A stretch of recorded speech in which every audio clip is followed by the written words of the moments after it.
The Financial Management Service of the U.S. Department of Treasury, responsible for developing and managing systems for moving the U.S. government's cash. By assisting other agencies in collecting and dispersing, funds, collecting and publishing financial information, and then collecting delinquent debts. Oh. The FMS has the power to engage agents, to carry out payment and collection functions. Now, of all of those in the Financial Management Service of the United States Department of Treasury, I'm the victim of the court, yes, issuing a dissolution of marriage, right, where our actual marriage certificate was issued from the United Nations, yes. And then I'm the victim of never getting any actual due process, yes, because I never received notice of court hearings after my wife had motioned the court for default dissolution of marriage, yes, after she had me arrested at the same moment as serving me, yes. And for some reason, they just don't feel a compulsion, yes, to enforce felony laws. Now, I know you thought I was stupid emailing the SEC, but these financial institutions that have to enforce these garnishment orders and court orders and administrative orders, yes, a lot of them, they actually have to do this, yes. They get an order from the court, yes. One of these spouses that said, well, he's a deadbeat, deadbeat. Why don't you get me all the court orders in the SEC? And then all the court orders in the FINRA, and then all the brokerage accounts, the futures accounts, the savings and loans, and the FDIC.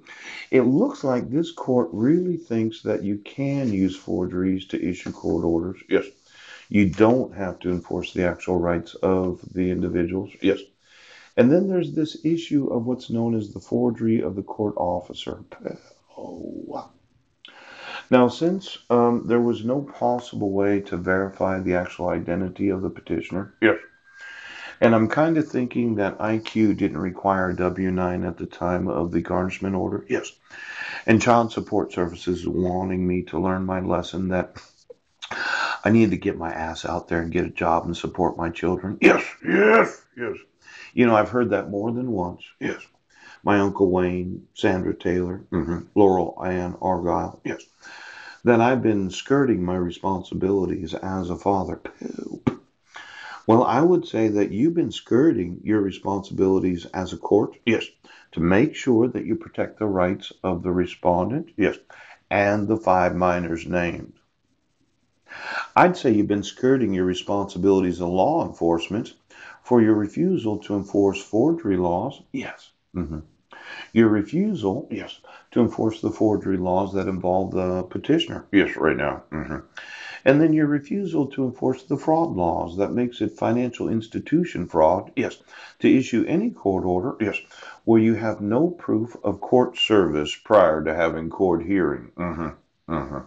Now, considering how smart I am, did anybody tell you that I could go back and get a job in financial services? I could be a stockbroker again. Yeah. I could be a commodity trading advisor again since I had already been a commodity trading advisor. Yeah. I could manage money for other individuals. I could be a registered investment advisor. In fact, quite possibly I could own my own pawnbroker. Yes. And I could charge exorbitant amounts of interest. You know, why don't you give me the RIAs and the IARD? Yes. And every brokerage account in the United States of America. Because, you know, as an American citizen, I don't think you think of me, and it's difficult for me to say this, but I don't really believe that the police department thinks I'm an actual person.